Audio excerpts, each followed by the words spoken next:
Good morning. Good morning. How are you today? I'm good. How are you? I'm great. Are you ready to Tap into some mental health stuff? Yes, absolutely. Yeah. Well, I just feel like, mental health, seasonal depression is real. Yeah. And, whatever I can share, a couple of nuggets out there to help somebody that's struggling. Because we all kind of struggle with certain things sometimes. And, just want to help people Hey, out. I'm an East Coast girly. I know Oh my seasonal gosh, depression. Yeah. Got that overcast The from snow, the cold. September to March. Oh, man. I know. But I love the snow, actually. I think you would. I actually, when I lived in the Midwest, I absolutely loved it. Like, there's nothing like going to the gym when it's like negative 13. It hits so differently. It really does. Negative 13. Negative 13, yeah. Totally. I know. Wow. I know. But, I've never been in cold like that. really? No. Oh, wow. Interesting. Yeah, it's pretty much freezing. Yeah. But yeah, no, I think, tis the season. I think that holidays tend to bring up a lot of things like family traumas or maybe running into someone you don't want to see. It can bring up, maybe a bad traumatic experience memory that you might have had when you were a child that resonates with holidays. And, or like I said, maybe there's somebody in the family that you're not really looking forward in seeing. Holidays are, it's weird like that because it's a time where you're supposed to be joyful, Exactly, merry, jolly, all of Yeah. that stuff. And yet there's this underlying tone that can be there sometimes. Right. Yeah. And yeah, no, just learning about your story too as time goes on. Right.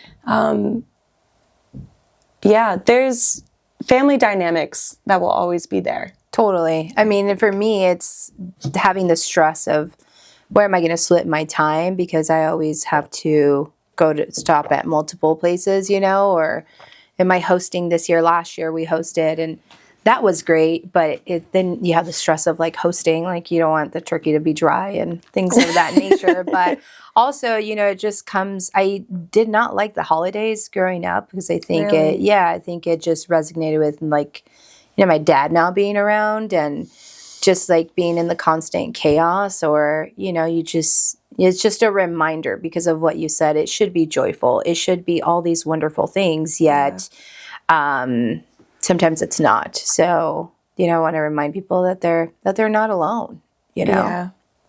I think mental health is one of those things where you're not always talking about it with your friends. Right. Some people don't have those outlets or feel like they can go to their friends. You're talking about when you're in the thick of it sometimes. You're just on survival mode. Right. Yeah. And so knowing that you're not the only one going through this. I think there's an element of, well, if they can get through this, I can too. Right. Yeah. And we talked a little bit about this yesterday about me being the friend that people typically reach out to. You are. Whether it's like an ex-boyfriend or somebody that you're going to share the same space with for, a couple hours or dealing with family and things of that nature.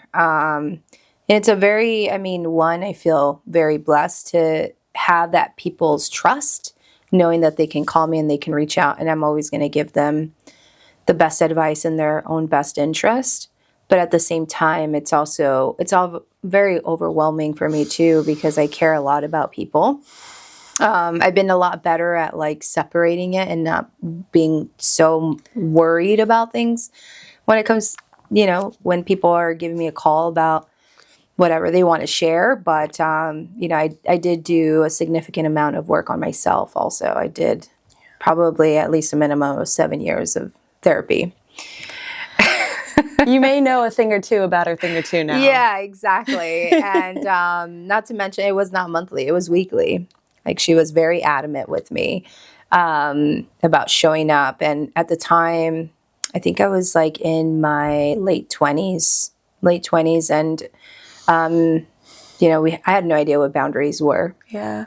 I didn't have a voice growing up. I just literally had to do everything my mom told me to do. And that's all you know. And that's literally all I know. So the people-pleasing traits picked up at a very young age. Learning personalities and learning how to talk to certain personalities, which I'm grateful for because it led me to have a great career in sales, but also just very flight or flight, to not piss off my sisters and things of that nature. So a constant walking on eggshells all the time, trying to make sure that all the ducks are in a line so people can work smoothly. Yeah, everybody's at peace. So one of the biggest things that I've learned at the beginning of my therapy journey was boundaries. And at the time I was married, and she had told me, there's two people that is going to have a very hard time with your boundaries, and that's the person that you're married to and your mom. And I was like, oh shit, here we go. Not mom. Yeah. It's interesting because I think that my mom's got some traits that are very familiar to my past, that now looking at it from the outside looking in, I'm like, oh my gosh, I like that type of personality, like disorder is like really there. And I think culturally speaking as well, it's just a very natural thing for your kids not to have a voice, what you say goes.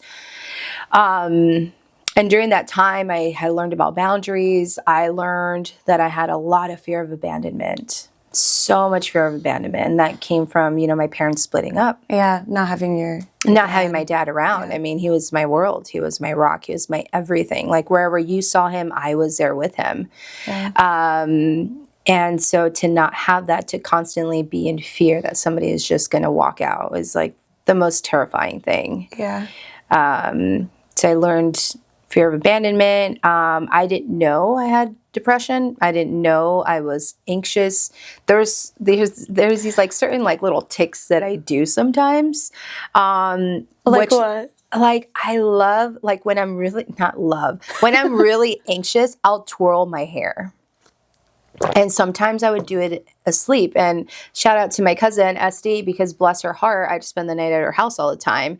And because I was so anxious about my mom, like, is she still at the casino? Like, is she going to come pick me up? Like, I've been at my aunt's house for like a couple days.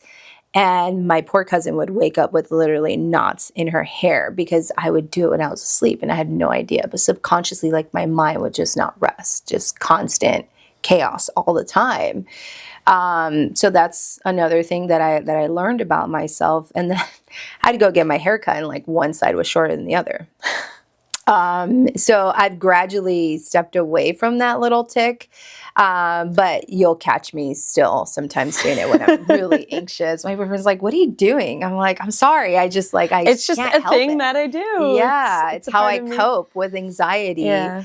But yeah, depression is really real. And I think that a lot of people have this misconception of myself. Like, you're always so positive and the glass is half full and all the things, but it's like, it's because I have to. Yeah. There's no other choice.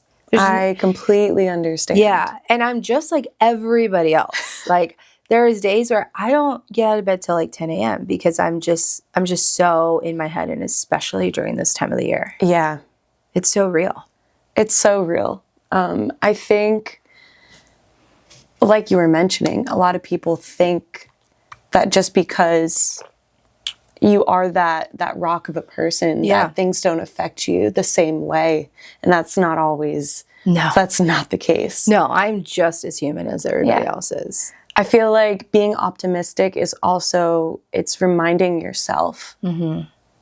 Like, yes, when you're reminding people that, with hardship comes great opportunity and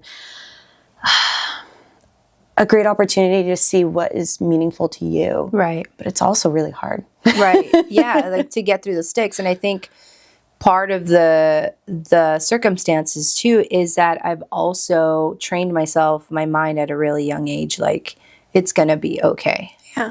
Yeah. So those little things that I learned as a kid has really helped me, but it also, you don't realize how bad it really was. And again, until the dust settles, like, Yeah. you know that there's like a TikTok trend of where like you hug the younger version of myself. Yeah. Like I did that and I was just like, wow, that little girl just needed a hug. Like she just needed that reassurance. And that's the other thing is too, is with mental health and knowing that I was struggling with fear of abandonment was constantly needing that reassurance and being okay with giving myself that reassurance, not relying on somebody else. That's a huge part of it. Yeah. That's where that, it's almost like a codependence. 1000%. Yeah. 100% I was codependent too. Add that to the list. Add that to the list. Yeah. Because there's a certain amount of emotional regulation Yeah. that you get from hearing it from someone else. Mm-hmm. Because that's what you're fearing the most. It's that person is going to leave me. So when you hear them say, Alba, you're fine. You're good. Like, I got you. Right. That sometimes means more. Right. I mean, a lot of the times it means more than you telling yourself. Oh, totally. Because there's a piece of you that doesn't always believe it 100%. Right. Well, and that's the other thing is too, is I had to learn going through this therapy journey was I had to learn how to nurture myself as I would want my mother to nurture me. So that was hard because then it changes things. Then I'm like, well, how would I had wanted? Like if I had a kid, what, like all of those questions, right? And aside from all of that and doing the work, it's really the acceptance part of where things lie. Like I can't call my dad to come change my tire. Can't rely on my parents to give me money for a down payment on a property. That's like not happening. Dad is definitely not walking me down the aisle. Like all these little things that you think is supposed to happen, being okay with it not happening. I think that it's something, you know, we all have our own little thing that we have to accept, but going through that, I mean, to see someone for like 7-8 years consistently, and I even spoke to her too on a weekly basis when I lived in the Midwest. Then she kind of fired me for a little bit, but then she got me back on. Is truly amazing because now, you know, when I first walked into her office, I wanted to know why I was the way I was. Yeah. Who am I? Who am I? What's codependency? Like, I literally bawled for probably the first 3 sessions. It starts with just a feeling. Yes. Like, I know I don't feel good. Right. Something's off. Right. Why do I feel this way? Right. And then that's when you start to unlayer the onion. It's an onion. For sure. And the most important thing, the reason why I walked into that office in the first place was because I knew I had an issue with people telling me they're going to do something and they don't do it. And that stemmed from my dad. He would say, hey, I'm about to cross the border, because he lived in TJ. I'm going to come pick you up. And I waited hours for the guy. Hours. And I mean, I was up to the point that my sisters and my mom would be like, okay, it's like 10, 11 o'clock. The guy's not going to show up. I'm sorry, you know. So that's been an issue for me. I had an issue with like treating people a certain way and it not being reciprocated. Like, why would I get so upset and so angry about it? So I learned that, but the biggest takeaway was that I was open to learning about myself. I was open to change. That is one of the key pieces. Yeah. There's a certain amount of self-awareness that you need when starting that journey to realize, like, things are not working. Right. And so the only way things are going to change is if I change. Right. Nothing changes if nothing changes. Nothing changes if nothing changes. So you being open to that. Right.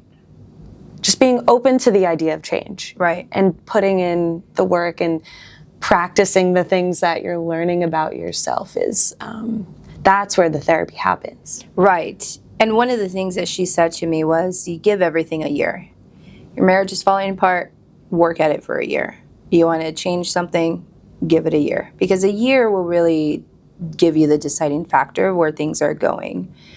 But at that time, I knew that it was not just necessarily about like change. It was more about pivoting. What were my triggers? Why, like before I react to something, I wanted to learn the tools to have the experience to be able to pivot. Like, where's this stemming from? Is it really stemming because I feel like this person is intentionally trying to hurt my feelings?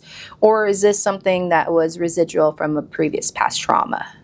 It's realizing that the situation you're facing isn't necessarily like the emotion behind it and the intensity behind it. Right. Doesn't always have to do with that scenario. Right. It's impacted by the fact that you were waiting at the border for hours. Right. At the fact that you didn't know when your mom was going to be home. Yeah. And that's why it's like sometimes when people don't have if they don't have the reaction that you're going to think like that they have, if it doesn't match the situation, it's usually having to do with us. With like what's happened prior. Right. That adds that intensity. And now, I mean, being so heavily involved in therapy, now I'm able to come to a partner and say, hey, like, first and foremost, this has nothing to do with you. This is kind of just what I'm feeling. And this is why, more importantly, because feeling like you're being heard and understood is like everything. Everything. And I've learned through even my own therapy, and even while I was married, we also went to therapy, is you got to make that other person feel secure at that moment. Like when you're about to be vulnerable, they're about to be vulnerable. It's super important for your partner to feel safe. Like you're not being critical. You got to lay the foundation. You got to know how to read the room and be able to speak to them in a way that they're not going to take it personal. Yeah. And don't get me wrong, I'm far from perfect. I can be a little crazy sometimes. Like my boyfriend would attest, but most of the time I try to come in with grace and just, because I'm just as human. I get insecure about things too. Yeah. I don't have it all figured out all the time. We're just kind of working as we go. Yeah.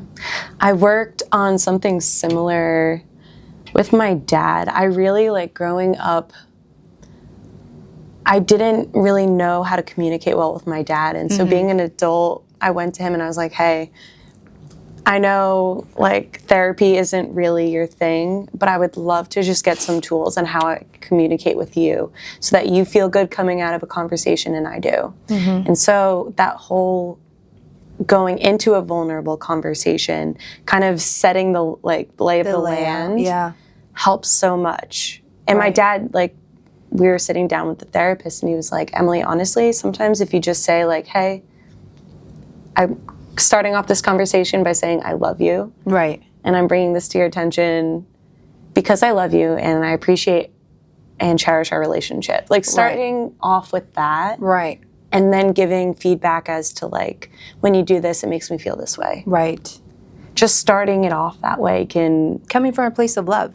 And you can like tune into their frequency better. Because it's like, you're telling me because you love me. Right. Yeah. And you want to be understood. Right. You want to be understood and you want to be heard and you want to feel validated, I think.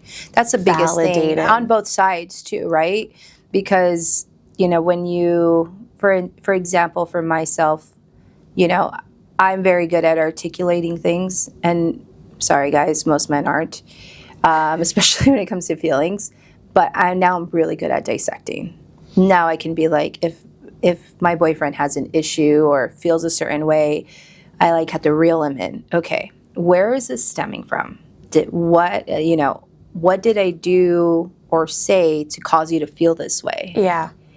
Because at that point, he's going to have to answer that question, and then he's going to be like, you've done nothing. So we've created the safe ground. Okay. So now that we've established that, where is this coming from?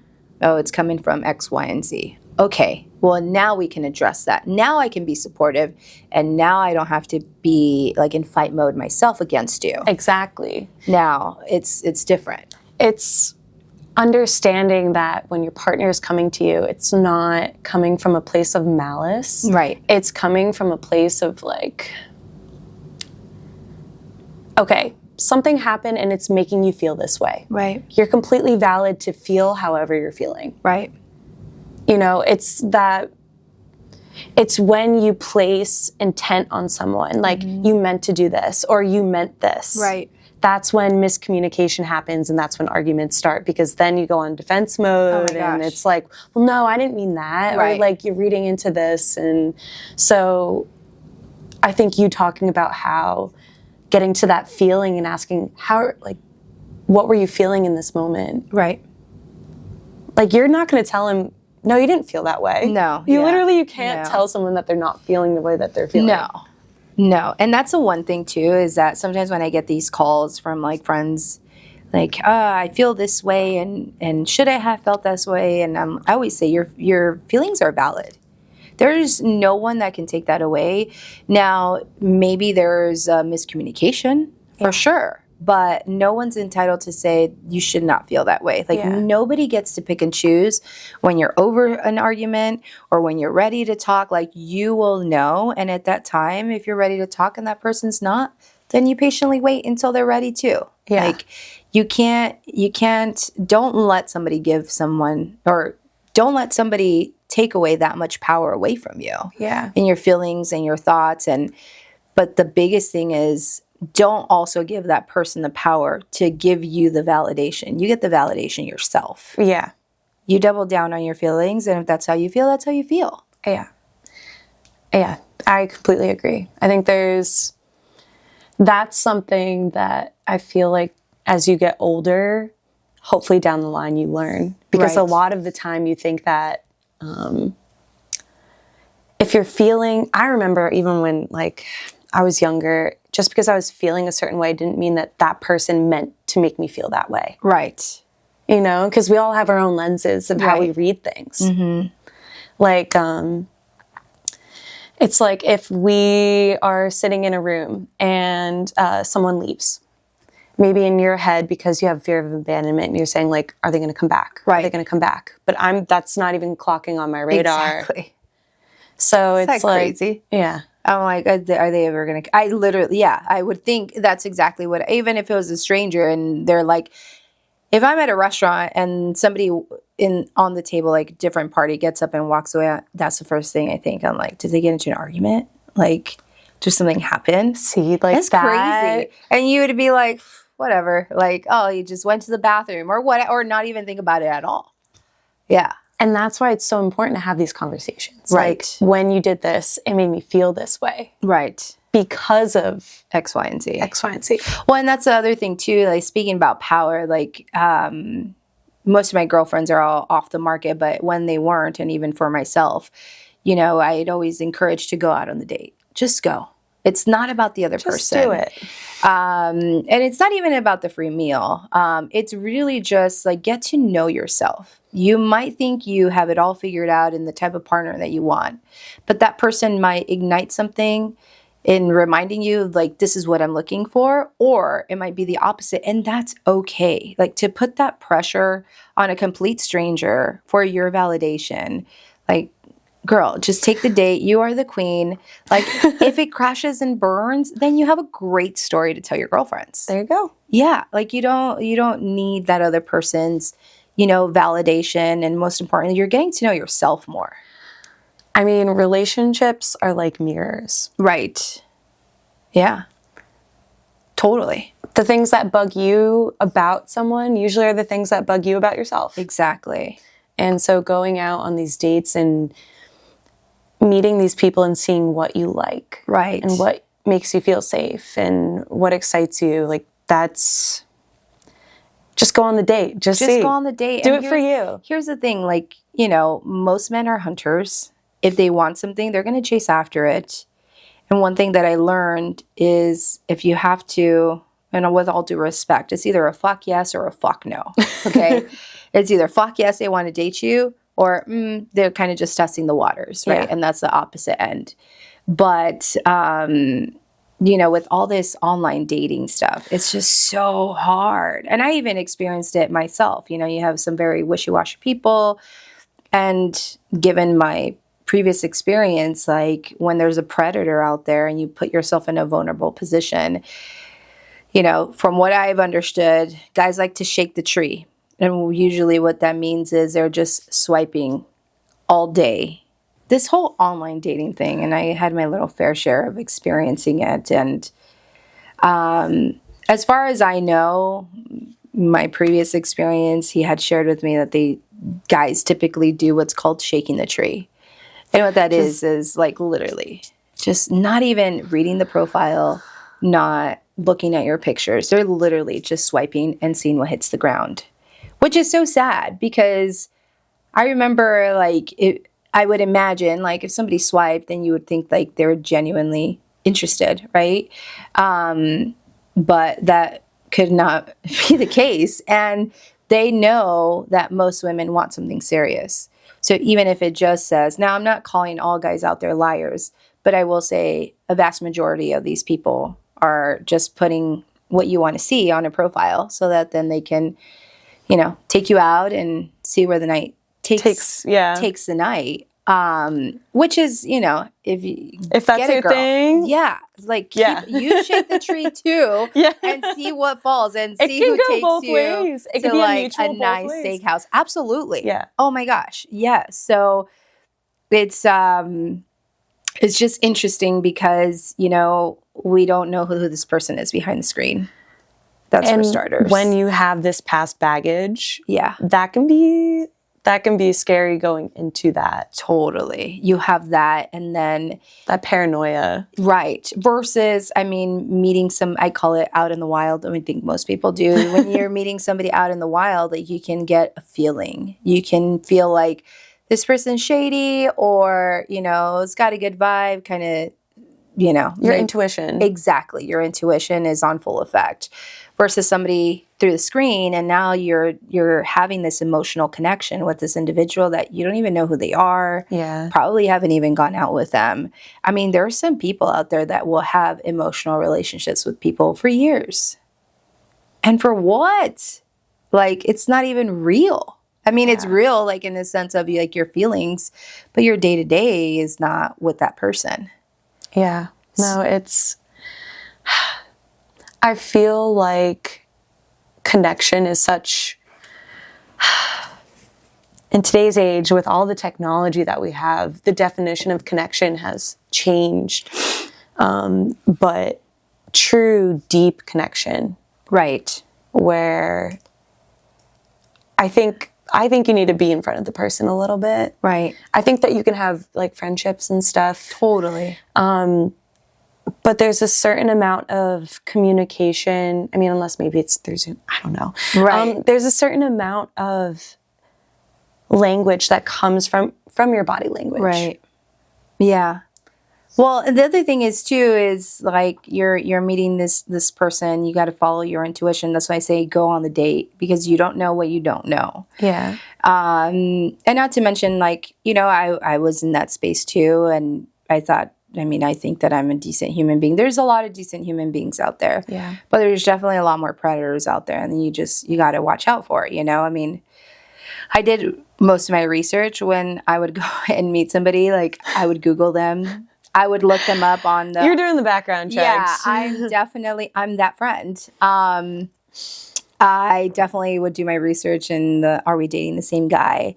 And now, who's to say, people aren't lying about one another on there, but it definitely gives you a sense, or you're just cautious. If somebody has something not so great to say about somebody, now and you pick up on those traits, so just be mindful about that space, or just really anywhere, right? Yeah. Yeah, it's a scary world out there. You don't know what's out there. No. And bless their hearts, I met some cool individuals, but I definitely had a glimpse of like the tree being shook. I remember there was one person that I had met on the app, and then literally like a couple weeks later, that person also swiped right on my cousin. So when I say like shaking the tree, that's kind of what I'm like referring to. Gotcha. And it was just so funny because she let me know, and I was like, oh my God, this is insane. And then something very similar, the same way, but happened backwards. And I was like, oh geez, this is like, San Diego is way too small. But yeah. It's wild out there. It's wild out there. Yeah. It's wild in the streets. It's I met my boyfriend at a restaurant. In the wilds? In the wilds. Okay. I did not want to go out that night, actually. Yeah. So go on the date. Go out and do I know. I had dragged one of my girlfriends out for New Year's a couple of years ago to downtown. Like, I was just ready, like, to party for New Year's Eve. And so she's like, okay. So she's like, let's go to Javier's. And I'm like, okay, I dragged her out. I gotta go. You know, it was a Friday night. I'm literally laying with like my 70-pound lab on me on my couch, not wanting to go. And I get there. She's like, or we had already agreed we were going to sit at the bar. So we sat at the bar and I was waiting for her and there was 2 seats empty, and it was right next to now my boyfriend and his brother. And it's so funny because I didn't think they were brothers. Like, you know how guys are like, oh, that's my brother, and it's like, is he really? You know? So I really didn't think they were like related. Who started the conversation? Well, I guess I kind of did. No, I just asked. I was just very friendly, like, oh, are these seats open? Because the bar was full, you know? Yeah. And they're like, no, go ahead and take them. I'm like, okay, cool. And then they're like, who are you waiting for? I can't remember which one asked. And I was like, oh, I'm waiting for my friend. They're like, oh, cool. And then she got there, and then we all the 4 of us just started chatting. And then he's like, oh, I'm looking, you know, to buy a piece of property. And then him and my friend exchanged contact information because she's a realtor. And then I started asking him questions about his loan. And I was like, they're not going to be able to do the loan. Trust me, you're going to call me in a couple of weeks to finish it out. And I did. I came That's through. how you won his heart. Yeah, I got him a house and I got his heart. And so, but yeah, I mean, I think the difference between the people that I met on that online space from him, one, I mean, there's an age difference, right? So there's a different sense of maturity. Yeah. But, you know, he was very transparent. Like, I don't, you know, do this whole like gray area thing. Like, we're either like together or we're not. So I was like, oh, okay. And that resonated a lot with me because it's just so weird to have those conversations with somebody that you're dating and you're kind of like, what is this? You know? That's why, like, you're saying it's either a fuck yes or a fuck no. Yes. Yeah. I think in the beginning when, I think how, like, a lot of people start out dating someone, it's like, or at least what I've heard from my friends is maybe you're seeing like 2, 3 people, right, like a date, like once a week, maybe. Yes. And then from you keep that, them on the rotation. And then once you start getting a deeper connection with someone, you tell the others like, hey, you're dating somebody. Yeah, like like it's not gonna be it. Right. But I think it's something so sweet that when you meet someone, right, and you love who they are as a person and what their values are, where they're like, okay, right, I want to give this a shot just with you.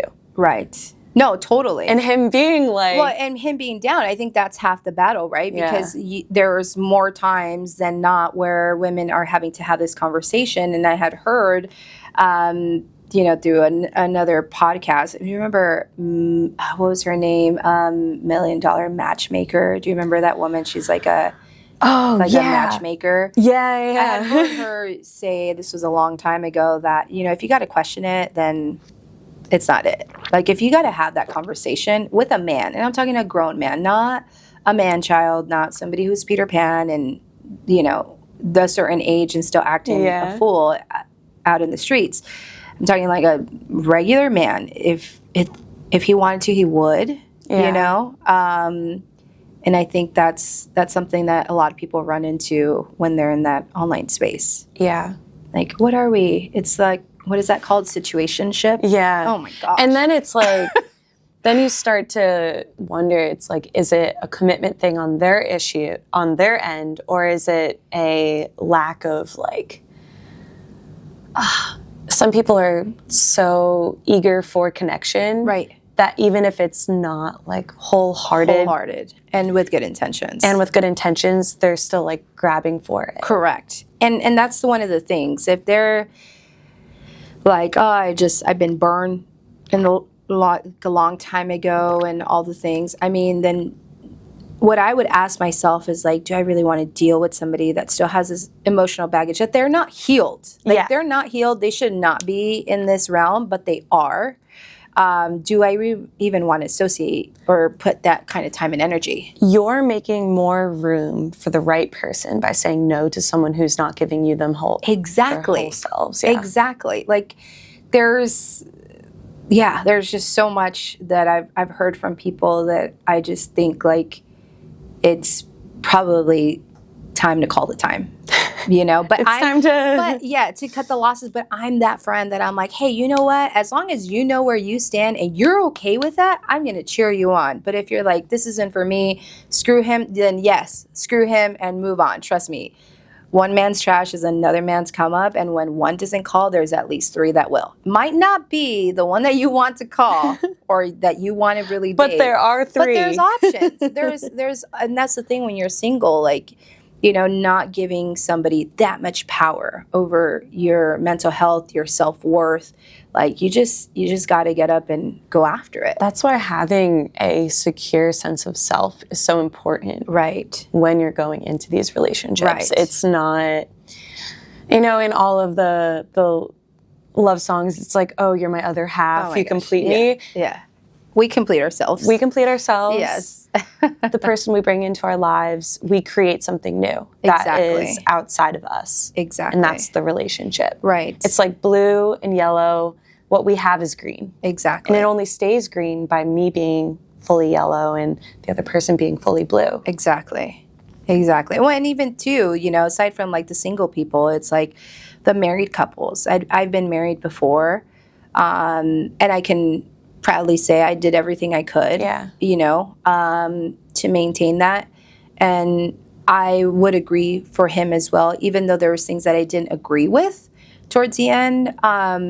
That's not for me to judge. Yeah. Like, his best is his best, and that's it, but you get in a rut of things, and especially like marriage. Like, I think now, knowing what I know, the day you get married is the day that everything starts. Not when you put your guard down and it's like you let everything fall apart. That's the day everything starts. So, really fighting for a relationship. But one thing that was my experience is that two people can fight all day for each other. But if one gets distracted and decides to turn elsewhere, like, it's never going to work. I could have been a better partner. I could have been a better human being, and it would not matter because that other person is checked out. Yeah. So there comes a time where you just got to cut your losses and accept. It's the biggest thing. Yeah, accept. It's like you can love each other so much, but they're like, sometimes it's like right person, wrong time. And also, the two people need to be completely invested in growing the thing that they have created. Right. Yeah. And no way, shape, or form. Like, I rarely regret anything. There's not one decision in my life that I'm like, wow, I really regretted that. Yeah. But, this goes back into, people saying they're going to do something and they don't do it. After I got married, there was a big decision that had been agreed upon both of us that had to do with his career. And we knew that we were going to have to leave the state, which, by the way, I was really excited about because, me, I love living outside of California and testing those waters. But he had just canceled the whole process and didn't tell me. And I felt like that decision impacted me too. Yeah. So this whole time we had this whole plan. And then literally the day after you leave me hanging, I'm like, this isn't going to work. It's like, I can't have my partner, like, with everything you've been through. Right. You already have heightened senses around totally. And that type of stuff. And he knows that. Yeah, and that decision was pre-therapy, like before therapy. So I had no idea, right? We talk about like that connection and all the things and just like, then I stayed in it. Part of the reason was for that hope, like hope for change, hope he's going to follow through, hope he's going to show up for us, hope, like all this hope, Yeah. and he wasn't a bad guy. It's just we had a different mentality when it came to life and our careers and what we wanted to do. Different goals. Yeah. Different life paths. Totally. Yeah. You know, mutual respect, it just didn't we're work. not going to ride this No. boat together. No.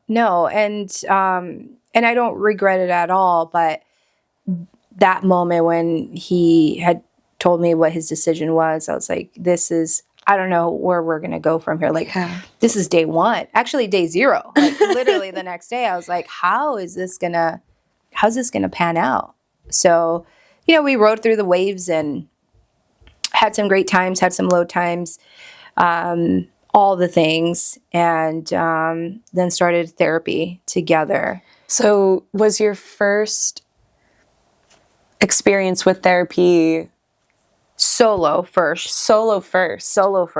What got you into solo? Do you remember what was leading up to it? I remember we were in the car. I can't remember where we were driving to, but it was long distance. You had some time to think. Yeah. And I remember I had called, that happened. He had told me that he had a change of heart with the decision he had made. So we're driving, the next day, we're driving in the car somewhere. And I had already left a couple of messages for a therapist because I wanted to know why I was so upset. It's like, why is my reaction pissed off about what he wants to do with his life and his career? Like, what? I mean, granted, it impacts me, right? Because at that point we're married. But I'm like, why am I so mad? Like, I couldn't. I mean, I knew why, but I wanted to be able to dig deeper into it. So, and the same thing goes with my mom. My mom, queen. I'm gonna stop gambling. Like, I'm gonna do all this stuff. I promise you, all the things. And she might be there right now. Humble casino. I don't know. You know what I mean? It's just that constant, like, why was I so upset? So that's why I decided to go to therapy. It was in my late 20s. I was recently married. Mm-hmm. And I just wanted to know why I was so the way I was. Yeah. It's crazy to... I feel like there's like before therapy and after therapy. Oh, totally. It just completely changes the way that you interact with the world around you. Totally. And it's something that I really wish my parents had growing up. And they've been exposed to it a little bit more now because of me and my sister. Right. But people think therapy is you're going to someone and you're just talking about your problems. That's not all of what therapy is. It's digging into why you react certain ways to certain things. Right. And what that stems from. So when you find yourself in those situations, you're able to almost zoom out. Yes. And think big picture. Like, 1,000%. Like, this specific instance doesn't require me to get this upset. No, it has nothing to do with me. Has nothing to do with me. Well, and that was the other thing, too, that I learned to let the resentment go with my parents because my dad, so my grandparents on my dad's side, my grandfather, I've never met the guy. He was a well-known doctor in Tijuana, and my grandma was a nurse. And my grandma knew he was married. My grandma knew that he had a whole family, but they were in love. And she was like head over heels, madly in love, and she wanted a child from him. So she already knew that it was never going to be this like family dynamic, but she wanted to have his kid. So she did. She had my dad. So now my dad is being raised without a father, without that recognition. So my grandma, what she did, in my opinion, she doubled down and overspoiled my dad and got him everything and all the things. But then, men also need their fathers too. And I think that's your example of how you should be a man and treat a woman and all the things. So at that point, he grew up with probably that resentment. He grew up with that abandonment, And there's a sense of like, well, if I do it, then it's like, it's not as bad. Exactly. Yeah. So, I came full circle in accepting that there's no manual on how to be a parent. I think it's the hardest gig in the world. I can't even imagine. I mean, it's always someone's first time being a parent. Exactly. So there's a couple other things that I'm like, God, if I had a kid, I would never react that way, how he did with me. But at the same time, it's like, I don't fault. I see him as a human being, just like my mom. I see them as humans. When you take away that level of expectation, it just takes away all that anxiety. Yeah. That pressure, that constant, no, you just take it all away. There's a point in your life growing up where it's almost like you hold your parents on a pedestal, like they can do no wrong. 1,000%. Because when you're young, you need that. Right. It's stable. Right. It's reassuring. But then it's also the opposite too. It's like it can be reassuring to know that they're not perfect. You wish they could be. Right.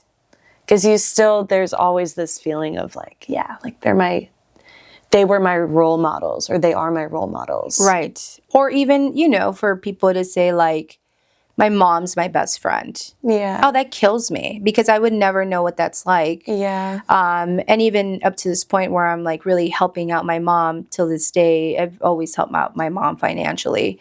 But it really sucks. Or like, like to know that somebody can, I can call my dad. My dad's like a call away. But to really feel like, man, I'm really struggling with this, I can call him and he can help me feel better, or he can cool me down or talk me off the ledge. Yeah, no, that's not in my cards. And I'm okay with it now. Yeah. Because had they not made the life choices they did when I was little, I don't know, I think I'd be here, if that makes any weird sense. The glass is half full. Yeah. Yeah. It's wild. It's one of those things where you look back and it's like, even,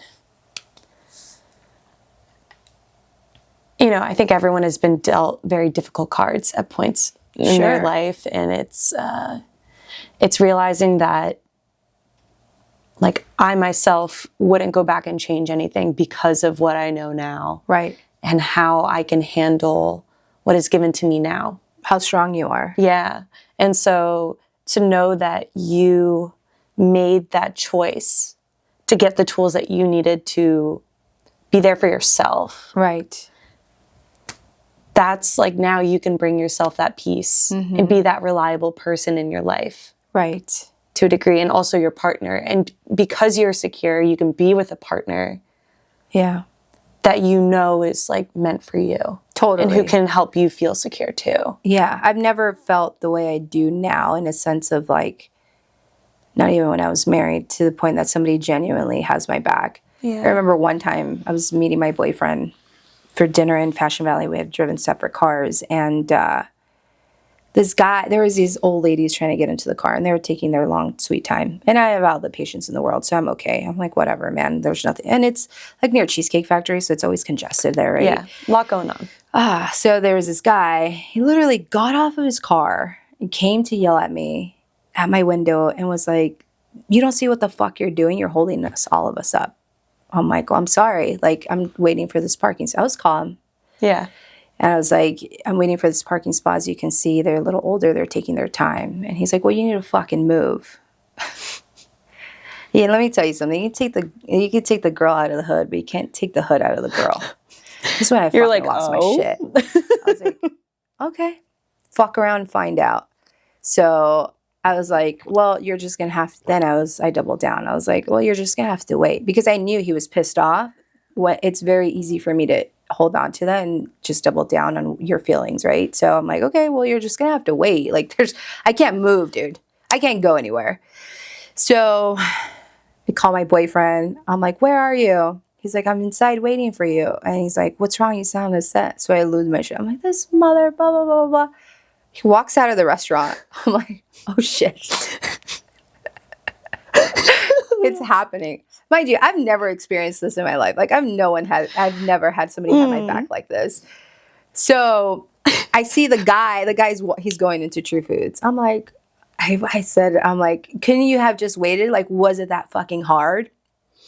And he was like, kind of like, F you or whatever. So I'm coming towards Cheesecake. My boyfriend's walking out. So my boyfriend sees a guy, like, you know, clapping back at me. He crosses the street over. He, like, follows the guy to the seat, and he's like, I'm sorry, were you being disrespectful to my girl? I think you need to go apologize to her. And he got up immediately. And the guy was meeting his mom. I'm like, you're acting a fool? Like, when you're meeting your mom? Like, Come really? on, Come on. I mean, but he was probably like in his late 20s or something. So he walks out and he's like, I'm really sorry. I apologize. I should have never spoken like that to you. I should have just waited. And I'm like, okay. I'm like, but let me just ask you something. At what point did you think it was okay for you to get out of your car and come yell at me in my window? He's like, I didn't. And I'm like, dude, you messed with the wrong person. I was just like thrilled that I had, knowing that you have somebody that has your back like that is amazing, because I've never had that, not even as a kid. But I was like, man, like, you better not get off your car, okay? And like yell at people like that, because you can get into serious trouble. People be crazy. Okay. See, like, he's lucky that you were there, because it could have been someone who might have wanted to, Exactly. use that as an outlet to fight. Yeah, totally. And here's like the thing. road rage. He would have never came up to me if I was a dude. Yeah. And like, I've seen this more times than not, than when guys try to get aggressive on the road and stuff. One time I had these two guys like follow me from San Diego to Temecula. I was going up there for a meeting, and they looked over and like smiled. So I just, like that, like, you don't, like, it's not even a real smile. Like, you just, like, the courtesy, you know how us girls yeah, do, you're just like okay. It's like acknowledgement. Yeah. Well, they followed me all the way to fucking Temecula. Literally got off the exit, parked at a restaurant, and I was meeting a group of people, like investors, and like they pulled it, like came in hard, like skirt, parked, and he's like, "Can I get your number?" And I was like, "No, absolutely not." And the people that I was with are like, "What's going on?" And I was like, these guys just followed me from fucking San Diego. There was no way they were getting off at the same exit, the same restaurant, the same parking lot. There was no way. So it was really scary. So ladies, like, try not to smile at guys. Oh my God. Don't even do the courtesy. Like, that's just keep driving. It's, I don't think that, like, guys necessarily understand that, like, that type of stuff happens. Yeah. And it's like, you're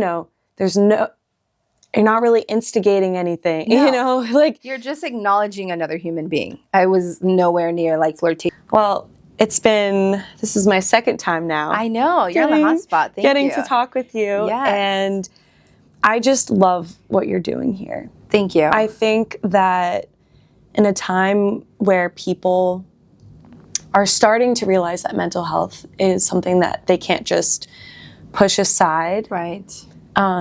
To have someone who has put in the work that you have and has seen the things. Right. Done the work. I'm so grateful that you're giving people just an outlet to feel comfortable. Right. And see that they're not alone. That's huge. Yeah. No one's alone. Like, we're all human beings. We're all students of life, and we're all just trying to figure it out. So, like, hang in there. Yeah. You got this. You got this. We got this. Got this. Okay. That's episode, 5, I think. 4 or 5. Yeah. We'll more to come. More to come. Okay.